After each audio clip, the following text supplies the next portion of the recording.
Friends, नवोदियंस academy में आपका स्वागत है। आज मैं आपके लेकर आया हूँ सैयद वंश और लोदी वंश से संबंधित महत्वपूर्ण प्रश्नोत्तर। चलिए प्रारंभ करते हैं। पहला प्रश्न है, तुगलक वंश का अंत किसने किया था? तुगलक वंश का अंत तैमूर लंग ने किया था। अगला प्रश्न है, तैमूर लंग ने भारत का शासक किसे नियुक्त किया था? तो तैमूर लंग ने भारत का शासक अपने अल्पायु पुत्र शाहरुख को नियुक्त किया था।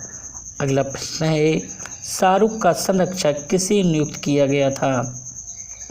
शाहरुख का संरक्षक खिज्र खां को नियुक्त किया गया था। अगला प्रश्न है, तैमूर लंग ने खिज्र खां को कहाँ का सूबेदार बनाया था? तैमूर लंग ने खिज्र खां को मुल्तान का सूबेदार बनाया था। मुल्तान, लाहौर और दीपालपुर। अगला प्रश्न है, तुगलक वंश के बाद दिल्ली पर शासन करने वाला वंश कौन सा था? तो तुगलक वंश के बाद दिल्ली पर शासन करने वाला वंश सैयद वंश था, जिसने सल्तनत काल में सबसे कम समय के लिए शासन किया था। तो वह कौन सा वंश है? सैयद वंश। अगला प्रश्न है, सल्तनत काल में एकमात्र शिया शासक कौन था? तो सल्तनत काल में एकमात्र शिया शासक खिज्र खां था। खिज्र खां ने क्या है, सैयद वंश की स्थापना की थी और ये राजा का वफादार रहना चाहता था, इसलिए इसने क्या है, सुल्तान की उपाधि नहीं ली थी। एक साधारण सी उपाधि रैयत-ए-आला के साथ ये व्यक्ति संतुष्ट रहा। अगला प्रश्न है, सैयद वंश का शासनकाल है? तो सैयद वंश का शासनकाल है 1414 से 1451 तक। सबसे छोटा शासनकाल दिल्ली सल्तनत के अंतर्गत। अगला प्रश्न है, सैयद वंश में सबसे पहले सुल्तान की उपाधि किसने ली? तो सबसे पहले सुल्तान की उपाधि मुबारक शाह ने ली थी, जो कि खिज्र खां का पुत्र था। अगला प्रश्न है, मुबारकाबाद शहर किस नदी किनारे स्थित है? तो मुबारकाबाद शहर यमुना नदी किनारे स्थित है। इसकी स्थापना मुबारक शाह ने की थी। अगला प्रश्न है, सैयद वंश का सबसे योग्य शासक कौन था? तो सैयद वंश का सबसे योग्य शासक मुबारक शाह था। कौन था? मुबारक शाह। अगला प्रश्न है, तारीख़-ए-मुबारक शाही के लेखक कौन हैं? तो तारीख़-ए-मुबारक शाही के लेखक याहिया बिन सरहिंदी हैं और मुबारक शाह के कार्यों का लेखा जोखा इसी पुस्तक से मिलता है। अगला प्रश्न है, मुबारक शाह की हत्या किसने की थी? तो मुबारक शाह की हत्या सिद्धपाल ने की थी। किसने की थी? सिद्धपाल। और हत्या करवाई थी मुबारक शाह के वजीर सरवर उल मुल्क ने। सरवर उल मुल्क ने एक संगठन बनाया। उसी संगठन में हिंदू और मुस्लिम दोनों लोग थे। उन्हीं में एक हिंदू था जिसका नाम था सिद्धपाल। उसी ने 9 फरवरी 1434 को मुबारक शाह की हत्या कर दी। अगला प्रश्न है, मोहम्मद शाह ने किसे अपना पुत्र का दर्जा दिया था? तो मोहम्मद शाह ने बहलोल लोदी को अपने पुत्र का दर्जा दिया था और ये प्रश्न कई बार पूछा गया है। महमूद लोदी मुबारक शाह का पुत्र था, जो कि मुबारक शाह के बाद क्या है, शासक बना। सरवर और मुल्क ने जनता के विद्रोह से बचने के लिए क्या है, मोहम्मद शाह को शासक बना दिया था, परंतु कार्यभार सारा अपने हाथ में रखा था। मोहम्मद शाह के समय में यह सैयद वंश में सत्ता का एक वफादार व्यक्ति था जिसका नाम था कमाल उल मुल्क। उस कमाल उल मुल्क ने शासक को वास्तविक शासक बनाया और राजा के साथ मिलकर, मतलब मोहम्मद शाह के साथ मिलकर सरवर उल मुल्क की हत्या कर दी थी। अगला प्रश्न है, सैयद वंश के किस शासक ने अपना राज्य अपने सालों को सौंप दिया था? तो किसने सौंप दिया था? अलाउद्दीन आदिल शाह ने। ये अलाउद्दीन आदिल शाह मोहम्मद शाह का पुत्र था और महाअयोग्य शासक था। अगला प्रश्न है, सैयद वंश का अंतिम शासक कौन था? तो सैयद वंश का अंतिम शासक अलाउद्दीन आदिल शाह था। अगला प्रश्न है, सल्तनत काल में सबसे कम समय तक शासन करने वाला वंश कौन सा था? तो सबसे कम समय तक शासन करने वाला वंश सैयद वंश है, जिसने 37 वर्ष तक शासन किया था। लोदी वंश से संबंधित पहला प्रश्न है, लोदी वंश का शासनकाल क्या था? तो लोदी वंश का शासनकाल 1451 से 1526 तक था। मतलब बहलोल लोदी के शासन से इब्राहिम लोदी के शासन का समय कितना है? 1451 से 1526। अगला प्रश्न है लोदी वंश का संस्थापक कौन था? लोदी वंश का संस्थापक बहलोल लोदी था, जो कि एक अफगानी व्यक्ति था। अगला प्रश्न है कौन सा शासक अपने सरदारों से जब मिलता था तो सिंहासन पर नहीं बैठता था? तो बहलोल लोदी अपने दरबारियों से मिलने के साथ कभी भी सिंहासन पर नहीं बैठता था। अगला प्रश्न है सल्तनत काल का प्रथम अफगानी शासक कौन था? तो बहलोल लोदी था। अगला प्रश्न है जौनपुर को दिल्ली में शामिल करने के लिए बहलोल लोदी ने किसे परास्त किया था? तो सरकी सुल्तान महमूद शाह को परास्त किया था। अगला प्रश्न है नरेला के युद्ध में लोदी ने किस सरकी सेनापति को अपनी ओर मिला लिया था? तो दरिया खां को अपनी ओर मिला लिया था, क्योंकि दरिया खां भी क्या है? एक अफ़गानी सेनापति था। तो अफ़गानी भाई भाई हो गए और सरकी साम्राज्य को अकेला छोड़ दिया। तो सरकी साम्राज्य का सेनापति दरिया खां बहलोल लोदी के साथ मिल गया, जिससे सरकी साम्राज्य की क्या है? हार हो गई। अगला प्रश्न है बहलोल लोदी अपने सरदारों को क्या कहकर पुकारता था? तो बहलोल लोदी अपने सरदारों को मसनद-ए-अली के नाम से पुकारता था। अगला प्रश्न है बहलोल लोदी की मृत्यु कैसे हुई?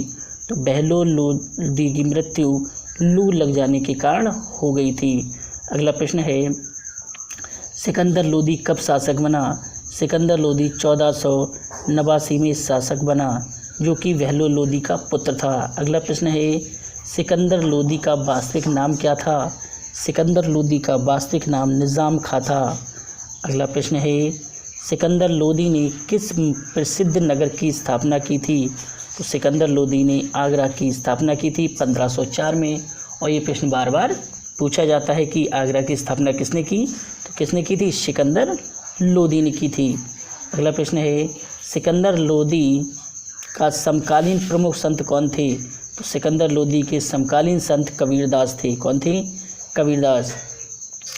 सिकंदर लोदी ने सभी करों को समाप्त कर दिया था, सभी करों को समाप्त कर दिया था, जिससे कि साम्राज्य की आर्थिक स्थिति सुधर सके, जनता को आर्थिक लाभ पहुँचे। अगला प्रश्न है मापन का कौन सा पैमाना सिकंदर लोदी ने प्रारंभ किया था? तो मापन का पैमाना गज-ए सिकंदरी सिकंदर लोदी ने प्रारंभ करा था। किसने प्रारंभ करा था? सिकंदर लोदी ने गज-ए सिकंदरी की स्थापना की थी, जो कि एक मापन पैमाना है। अगला प्रश्न है मुहर्रम पर ताज़िए निकालने पर किस मुस्लिम शासक ने प्रतिबंध लगा दिया था? तो किसने लगा दिया था? सिकंदर लोदी ने। किसने लगा दिया था?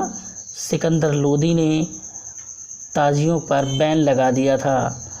अगला प्रश्न है किस प्रसिद्ध मंदिर की मूर्तियां तुड़वाकर उसके टुकड़े सिकंदर लोदी ने कसाईयों को मांस तोड़ने के लिए बंटवा दिए थे? तो ज्वाला देवी मंदिर की मूर्ति तोड़कर उसके टुकड़े कसाईयों को मांस तोड़ने के लिए बंटवा दिए थे। तो यहाँ पर आंसर लेना मैं भूल गया था। क्या है? मुहर्रम पर ताजिए निकालने पर किस मुस्लिम शासक ने प्रतिबंध लगा दिया था? तो सिकंदर लोदी ने लगा दिया था। अगला प्रश्न है सिकंदर लोदी किस उपनाम से फारसी में कविताएं लिखता था? तो गुलरुखी उपनाम से सिकंदर लोदी कविताएं लिखता था। अगला प्रश्न है सिकंदर लोदी अपने व्यक्तित्व को सुंदर बनाने के लिए क्या विशेष कार्य करता था? तो ये दाढ़ी नहीं रखता था, दाढ़ी कटा देता था, सेविंग करता था। बाकी मुस्लिम शासक जितने भी थे वो सेविंग नहीं करते थे। अगला प्रश्न है किस शासक का गुप्तचर विभाग सबसे श्रेष्ठतम था?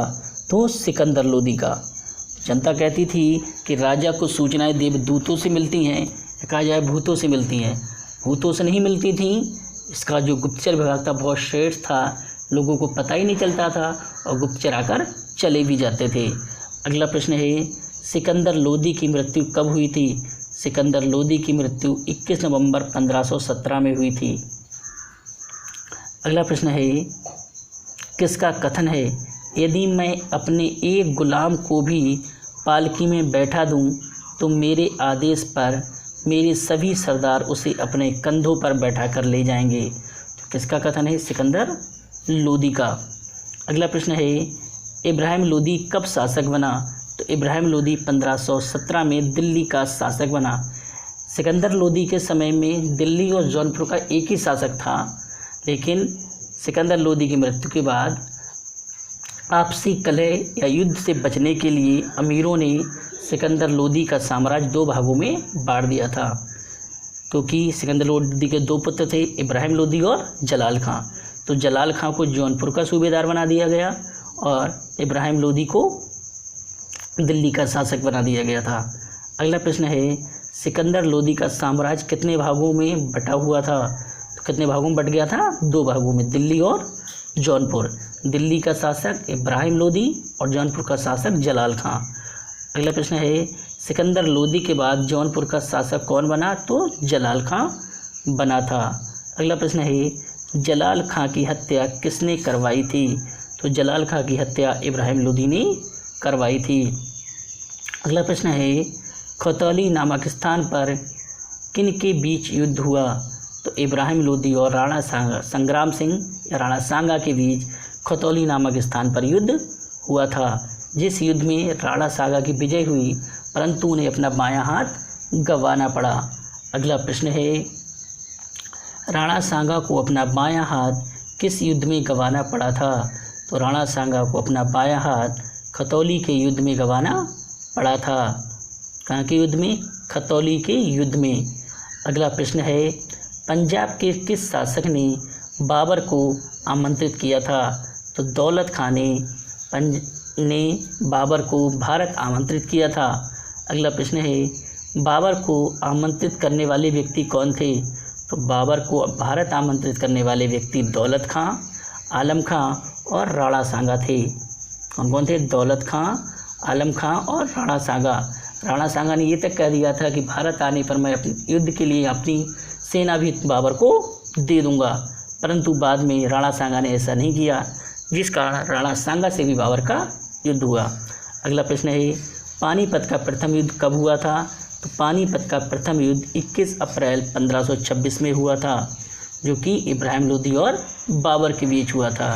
अगला प्रश्न है, पानीपत के युद्ध में किसकी विजय हुई थी? तो पानीपत के युद्ध में बाबर की विजय हुई थी और इब्राहिम लोदी की पराजय। इब्राहिम लोदी क्या है? युद्ध भूमि में ही मारा गया। अगला प्रश्न है, बाबर को किस शासक ने अपनी सेना देने का आश्वासन दिया था, परंतु युद्ध क्षेत्र में सेना नहीं भेजी थी? तो किसने? राणा सांगा ने। राणा सांगा ने क्या है? बाबर को दगा दिया था। अगला प्रश्न है,